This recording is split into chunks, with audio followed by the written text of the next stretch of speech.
तेईबेन का प्रोग्राम है सूरीनाम के हमारे प्यारे जनता लोगन।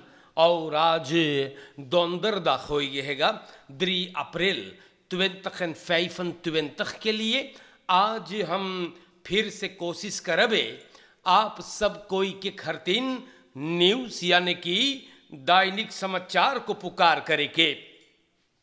सबसे पहले आज 3 अप्रैल के लिए हमारे सूरीनाम के सभी जनता, सूरीनाम में जहाँ तक आप हमें सुन पा रहे हो, आपको बहुत प्यार देला हम। आगे में ऑनलाइन भी बहुत लोग सुनते हैं www.radio.trishul.com पर। तेईबेन के ऐप अगर आपने डाउनलोड किया है गूगल प्ले स्टोर से तो ये प्रोग्राम आपके तार पर आएगा। गौर फरमाने हैं फेसबुक पर, यूट्यूब पर भी बहुत चाहने वालन हैगा और टेलीविजन कैनाल 20.6। तो जैसे भी आप सुनते हैं आप सब कोई के अस्सलामु अलैकुम व रहमतुल्लाहि व बरकातहू, नमस्ते, राम राम, खुद मेरा खुद नाफंत। और इंशाअल्लाह यही उम्मीद बा कि आप लोग मोई से हुई हो। हमारे जनता लोगन आपके घरे अगर कोनो फरियारी हैगा मुबारकबादी और खुशियां आपको बताते हैं। अगर आप बीमार हैं घरे या सिकन हाउस में, मैंने देखा बहुत लोग सुने हैं ना, इन बेचारों को जो लाचार है उनके लिए दुआ और प्रार्थना है कि ये लोग तंदुरुस्त हो जाए। और कोनो आपके परिवार में अपना बा तो हम लोग आपके दुख में शामिल बाटी। सूरीनाम में आइलो है तो आपको स्वागत है। सफ़र करेंगे आप तो आपके सफ़र में आसानी हो जाए। जनता लोगन आज आगे बढ़ता हूँ और मौसम के बारे में सब बोले het blijft maar nat। आज भी बवलत रहा और बरखा गिरल बा। पानी पर कान से तक % जो साप लोगन ख्याल करियो। और पानी बरसल है कस के तो संत वेख बहुत ज्यादा टूट गए और खराब हो गए बा। तो जनता वेर बरेख हम आपके बोल के आगे चलबे। और यहाँ पर टोनन बैत खमात बेई वोनिंग इन ब्राक, हमारे देश के जनता हम आप लोग से बताइला चोरी भइल है एगो मकान एगो घर में परमारीबो नॉर्थ में। और चोर लोगन बड़का पैसा लेके गइल है। एन खनार कल रात को घरे ना रहा जब चोरी भइल, तब बड़का पैसा एसरदेई $, टोनन के हिसाब से स्लाब कामर में रखे रहा। फरदख्तन तराली वैरक उखाड़ के खिड़की से घर में दाखिल हुए और चोरी कर लीजबा। तो हम बार बार आप लोगों को समझाइला कि बड़े रकम जो है बड़का पैसा आप लोग घरे ना पकड़े। और इतने सारे टोनन के हिसाब से एसरदेई और $, को घर पे छोड़ के चले जाना ये अकलमंदी की बात तो ना है। हो सके कोई जानत रहा होई और तेब दे दिया। बड़ी अफसोस की बात है कि ई मुसीबत भइल बा और जनता खाली चोरी होता है। क्रिमिनलन स्लान तू बेई टाइडन स्कारस्पेल। तो हम आपसे बताइला खवापंद ओफरफाल भइल है न donderdag के यानी पचलहरा में दुवत्रस्त्रात रसोर्ट मुंदर में 2 आदमी काले कपड़े में एक खुरूब आदमी जो कारता खेलत रहा ई लोग के ऊपर चढ़ पड़ी। सबन बोले गाड़ी रुकल है, दो आदमी पिस्तौल लेके निकलल बा और गोली चलाई के बोले पलट न, और सब कोई के बरूफ कर लेस। एगो स्लाख्त ऑफर के हाल कहतें केती 5000 यूरो के वार्द का, और साम 3.000 एसर दे, एक आदमी को और पड़ल 10,000 देवे के, तीसरा बंदा अपन मोबाइल टेलीफोन देस और 1,000 एसर दे, फिर 7,000, फिर देर तक 200 न। और जनता देखो कौन तमाशा भइल है। सातों स्लाख्त ऑफर्स गाइन है, नालिश करीन है, तो कारता होत रहने न, और गड़बड़ हो गए, आ करके सबन लूट लिए हैं। और जनता बड़ा मुइलक बा न, ख्याल करना है आप लोगों को न। लेकिन हम का बोली, फोर्सेख तक कोई ना है, खाली तमाशा हो रहा है। देश के जनता और आगे हम आप लोगन को ले करके बढ़ूंगा। Opeisset onderzoekt aangifte seksueel molest tegen politie-inspecteur. तो afdeling politie का ओपेसेट एगो केस को अंदर सुख करता है, जिसमें इंस्पेक्टर एसका के लिए नालिश हुआ है कि ये बदमाशी किया। सूरीनाम के जनता पुतिनी आतोम्पाई पुलिसी बॉन्ड के फोर्स से तरबा उस्तार न्यूज से बोले कि प्रॉब्लम उस सुनिस है और एक अंदर सुख उकरिश्बा। आतोम्पाई बतावे है 3 मामले चलते हैं सेक्सुअल मिसब्रेव का। 2 जने इंस्पेक्टर के लिए आनखिफ्त करी से, 1 जने आनखिफ्त इंतरेक किया। सूरीनाम के जनता आतोम्पाई बोले उस स्लाख्त ऑफर लोग से बतियाई से, और सब बोले स्टेन करेगा ई केस में। ई मामला के चाहिए खुरंदख अंदर सुख होने के लिए ना, और औरत लोग के चाहिए रैमत मिले के अपन काम बढ़िया से करने के लिए। बहुत मर्तबा ये सब केस ऊपर आवे है जहां औरत को सबन प्रॉब्लम करे है काम पर। सूरीनाम के जनता ना ये सब चीज चाहिए दोनों होवे के, और सूरीनाम के जनता बहुत प्रॉब्लम वाला केस बा। कॉरब शेफ ब्रायन इसाक्स बोले ई मामला ओकरे ध्यान में बा। उ बात करी से इंस्पेक्टर से जो होफ कांतोर पे काम करे है। इंस्पेक्टर से सब बोलिस फरलॉफ लेवे केस को छानबीना जा रहा है। और ब्रायन इसाक्स बोले ओपेसेट ओपम्बार मिनिस्टेरी के नीचे काम करे है, उ रिजल्टात अगोरे है। तो ये सब चीज बहुत ज्यादा हुए है। मनई लोगन एगो आदत बनाई से औरत लोगन के जोन कहीं पे काम करे या चाहे कहीं पे काम ना करे, औरत लोगन को अपना निशाना बनाते हैं। तो वैसे कुत्तों से न होशियार रहना चाहिए, जो इधर उधर सुअरघत मुंह मारत चले मलिच्छन। हमारे देश के जनता लोगन बात जैसे बा वैसे हम बोलते हैं ना, हाँ घुमाई फिराई के ना, बढ़िया से।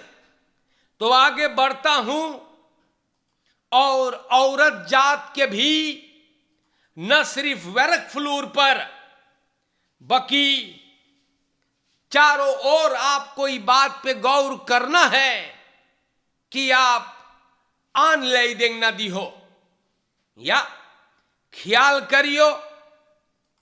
और ऑनलाइन जब ना दी हो तो कोई आपको कुछ नहीं कर पाएगा। लेट इधर ई बतिया रोज समझाइला।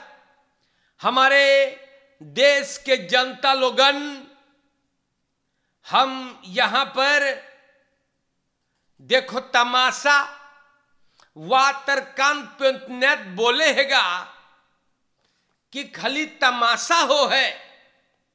Automobilist steek voertuig en zichzelf in brand in centrum Amsterdam।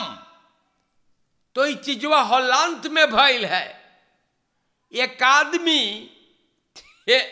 आम्स्टरडम में खाली तमाशा उठाया, लोग देखिन कि गाड़ी में आग लगा और धमाका हुआ। तो बड़ी मोहलक पता ना है काहे ये आदमी अपने आप को और अपने गाड़ी को आग लगाई है। अब अंदर सुख हो रहा है या छानबीन होते हैं और खाली प्रॉब्लम देखो लोग खड़ा करते हैं। देश के जनता लोगन हम और आगे बढ़ीला और यहां पर एन दे पेयर पिंक ओवर मिनिस्टर इमानुएल। तो एगो एन दे पेयर मिनिस्टर इमानुएल को बोले हैं, तू मिनिस्टर बाटे बाकी एकदम गोल बाटे, तू जैसे एगो तन एगो बारिल। तो देखो एनडीपी वाले फिर अपन औकात पे आएंगे। एनडीपी का यही सिद्धांत है, अपने आप को ना देखेंगे नहीं, ये लोग क्या है ना वो ना देखे, दूसर कोई के मुंह में झांकत है ना। तो इसी तरह से एनडीपी कंपाइया करे है। एनडीपी अब ना और एक आध गो लकड़ पेच लोगन है जो ना आई के बतावे जनता से कि उ लोगन के प्रोग्रामा कौन ची बा। उ तो जनता पहले से जाने है ना, चोरी करना, लूट मार करना ना है कि ना।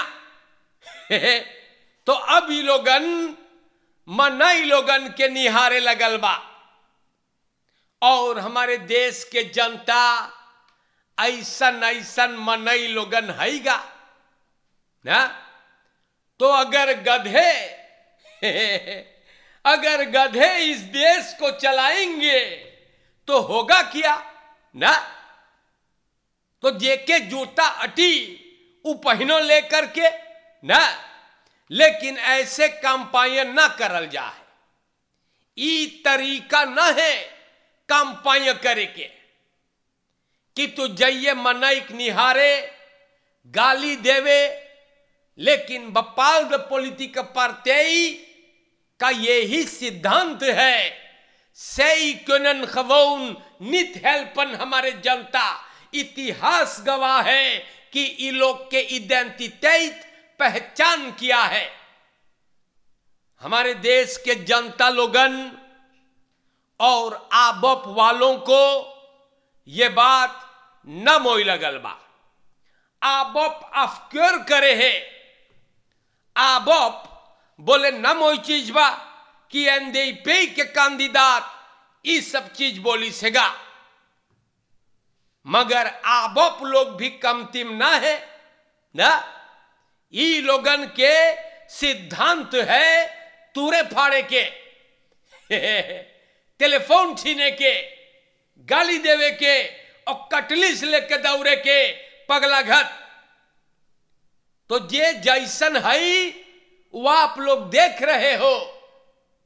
ई लोगन अपने मसा मीटिंग में पार्टी फरखादरिंग में अपन प्रोग्रामा न पेश करे है, गाली देते हैं, शराब पीते हैं, पतुरियन के नचावे है, सब देख लो है ना। तो देश के जनता आप लोगन ख्याल करियो, ओही खात हम बोलीला, ख्याल करना है ना। एक देश मांगो है जहां पर सब कुछ अच्छा से चले, या एक देश चाहते हो जहां पर चोरी होवे, प्लंडर होवे, तूरे फाड़े सब कुछ। अब फैसला आपके हाथ है, हमारा काम समझाना है ना, और हमारे देश के जनता मूड़ी से काम करना है। आपको ख्याल करियो, ख्याल ना करियो तब दोन है हम बताइला। देश के जनता हम और आगे बढ़बे आप लोगन को लेकर के, बड़ी पानी आवत है आज और कलियां भी परसोइया भी पनिया हिलाए बा ना। देश, हमारे देश के जनता लोगन आप लोग ख्याल करें। अब देखो एनडीपी के फोरसेटर ना बुढ़िया यानी सिमोन्स का बोले है, बुजुर्ग हो गए घरे न जाने झलवा झूले, ऊपरते ही फोरसेटर है ना। और का बोले है, बोले कोई ना लाएगा देर तक सेइतल। तो सिमोन्स को सेइतल के चिंता बा, उ ना आवे अपन पार्टी के प्रोग्रामा पेश करे। और कौन ची पेश करी सब कोई तो जाने होकर पार्टी का करी से, तो उस सेइतल के बारे में चिंता करे। हाँ हाँ, सेइतल के चिंता है ई बुढ़िया को। हमारे देश के जनता लोगन और आगे हम बढ़ीला, खबरें आप लोगन के नाम पे रखत है या, और यहां पर हम आप लोगन के समझाइला रोज आकर के कि देश में का होगा ना। तो मोई से रहियो, का बोली समझा चुकली है ना। और प्यारे भाइयों गौर करियो मोई से, जी हाँ, चोरी बड़ा कस के हो है, बड़का बड़का पैसा घरे का है पकड़ो है, मूड़ी खराब हो गया है का ना, कौनो तेब दे दे सब चल गए, देखो बड़का बड़का पैसा चोरी हो गया। तो ख्याल करियो फरकेर में भी ढकोल के पगला घत दलिदर घत है, जैसे हाहा बरल रहे और जाओ है इधर उधर उखाड़े धरो है, खली रमलई हो बताइला। तो ये सब चीज से बचिएगा ना। परिवार में आप मोई से रहे, लड़कन से अपन बात करे, जैसे सिखाइए वैसे चलेगा बच्चा ना। और एगो खसेन है, आप एक रेलाटसी में है तो बहरे के कोनो पतुरिया या कोनो मलित सुअर कलूटा गंधौरा आपके खसेन न बिखेरे, या अंदर से ऐसत खदान हमारे भाइयों एन यूबरेक्टर नेक्स्ट में ही मोई से रहियो। सब कोई से बोलीला हम ख्याल करना है। और जनता हम खत्म करे से पहले आप सबको बहुत बहुत प्यार देला। हमारे हाजी रॉबी सुभान साहब की सालगिरह था, तो दुआ है कि अल्लाह ताला इनको तंदुरुस्ती से माला माल फरमाए, खुश रहे हाजी साहब आप। और आप लोगन के भी अगर आज कोई फरियारी तो मुबारकबाद है। हाजी हिम्मत कासिम साहब को भी हम याद करेला बड़ी मोहब्बत से, शेर अली जिमीदार साहब को भी, और मार्सन, जी हाँ मार्सन से अंद्रू चौन आओंग और चित्रा जयपाल भी प्रोग्राम बेग भाव सुनत है। बहुत बहुत प्यार आपकी तरफ हम भेजीला। और तमाम साथियों को, तमाम जनता, यूट्यूब के चाहने वालन, ऑनलाइन अगर आप सुनते हैं, हॉलैंड के जनता, दैनिक समाचार का खरूब जो है, वहां के सब चाहने वालन को अस्सलामो अलैकुम व रहमतुल्लाहि व बरकातु, नमस्ते राम राम। सब कोई के खुद नाफन खुद में रख, इंशाअल्लाह जिंदगी रहा तो फिर मुलाकात होगा। शुक्रिया।